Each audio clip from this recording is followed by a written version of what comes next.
Hello guys, അപ്പം നമുക്കിന്ന് BurJuman വരെ ഒന്ന് പോയല്ലോ. ബുർജുമാൻ്റെ കഥ പറയാനുള്ള 2.5 വർഷം പിന്നോട്ട് പോകണം. കാരണം ഞാൻ ദുബായിൽ വന്ന ടൈമിൽ ഞാൻ ആദ്യമായിട്ട് നിന്ന് സ്റ്റേ ചെയ്തിരുന്ന സ്ഥലമാണ് ബുർജുമാൻ. അതുകൊണ്ട് തന്നെ ഇവിടെ ഒരുപാട് ഓർമ്മകളുണ്ട് കേട്ടോ.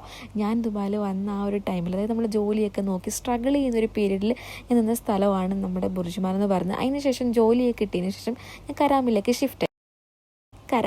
ഷിഫ്റ്റ് ആയതിനു ശേഷം ഈ ഒരു സ്ഥലമേ മറന്നു. സത്യം പറഞ്ഞാൽ ഞാൻ ബുർജുമാൻ മെട്രോ സ്റ്റേഷനിൽ വരുമെങ്കിലും ഇങ്ങോട്ടേക്ക് വരാറില്ലായിരുന്നു പൊതുവേ. അപ്പം ഞാൻ ഇന്ന് കരുതി പഴയ ആ ഒരു സ്ഥലത്തേക്ക് ഒന്ന് പോവാം. ഞാൻ പണ്ട് കുറേ സ്പെൻഡ് ചെയ്ത കുറേ സ്ഥലങ്ങളുണ്ട്, അവിടേക്ക് ഒന്ന് പോകാമെന്ന് കരുതിയിട്ടാണ് വന്നത്. പക്ഷെ അന്നുണ്ടായിരുന്ന പല സ്റ്റോറുകളും ഇന്നില്ല.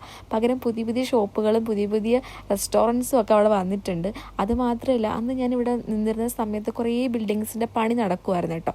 അപ്പോൾ ആ ബിൽഡിങ്ങൊക്കെ ഇപ്പം അടിപൊളിയാക്കി പണിയൊക്കെ പൂർത്തിയാക്കി അവിടെ പുതിയ സ്റ്റോറുകളും കാര്യങ്ങളൊക്കെ വന്ന് എന്താ പറയുക, മൊത്തത്തിലൊരു ഒരുപാട് മാറ്റം വന്നുമല്ലോ. എനിക്ക് സത്യം പറഞ്ഞാൽ ഫീലായത്, ഞാൻ ഒരുപാട് വർഷങ്ങൾക്ക് ശേഷമാണ് ഈ ബുർജുമാനിൽ വന്ന ഒരു ഫീലാണ് എനിക്ക് ഉണ്ടായത്. അതിനുശേഷം ഞങ്ങൾ പണ്ട് സ്ഥിരം വരാനുണ്ടായിരുന്ന ഒരു റെസ്റ്റോറൻ്റ് ഉണ്ടായിരുന്നു കേട്ടോ.